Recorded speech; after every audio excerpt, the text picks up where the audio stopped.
Aion was originally designed and developed in Seoul, Korea. That's where the NCSoft headquarters is. The developers really took two approaches to it, two different angles. On the one hand, they wanted to take what was already successful in other MMOs, refine those details, and then on the other hand, they wanted to bring something new to the genre. And in doing so, they gave birth to Aion.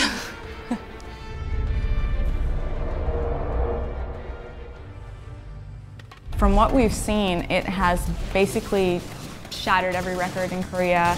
It's been received really, really well, and the fans love this game. And so we're really excited to bring it over and introduce it to the West Territory. We really think that the players are going to love it.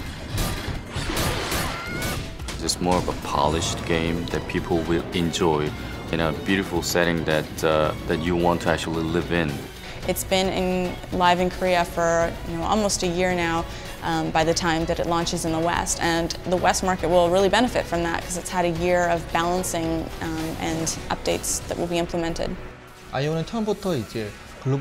the beginning, Aion was designed for a global audience. Aion adopted a global mindset not only in gameplay but also in other components of the game, such as its visuals, which were designed to embrace both East and West.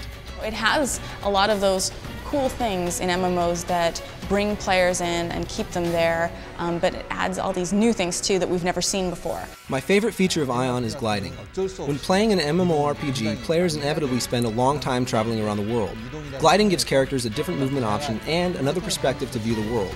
Flying also adds strategic components to PvP that I really like. If you are the #1 ranked player in the Abyss, you have the ability to turn into a huge raid boss. And you're not actually a raid boss, but you will look like one. Your wings are huge, you're gigantic, and you can do a lot of damage and take a lot of damage.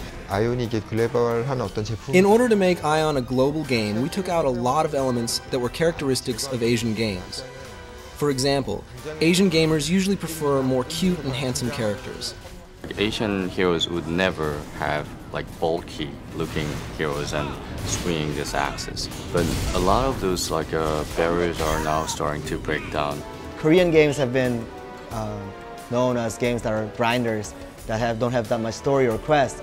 But Aion has implemented so many stories, so many quests, and so many storytelling strategies that it makes you just part of the game. This world is very much alive, and it reacts to the things that players do in-game. For example, if you are in the Abyss and you are attacking a fortress, then that may or may not trigger the Valor to come in, the AI-controlled faction.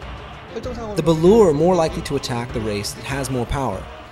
It's meant to create balance between the two opposing factions. So we have big event changes like that, and we also have smaller ones. The world will be gradually enlarged. Later on, it will expand to a region farther from the Tower of Eternity. We'll have space within the Abyss that will be sort of a fourth dimension. There's constant debate and constant discussion about how the game should change and how it should develop. When Aion launches in North America and Europe, we plan to include features that are only available on the test server in South Korea.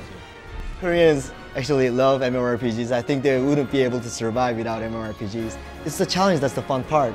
It's not just leveling up, it's not just PvP, it's everything all together. And the game, even until you get the maximum level, there are so many things to do. It's a very challenging and very extremely fun game.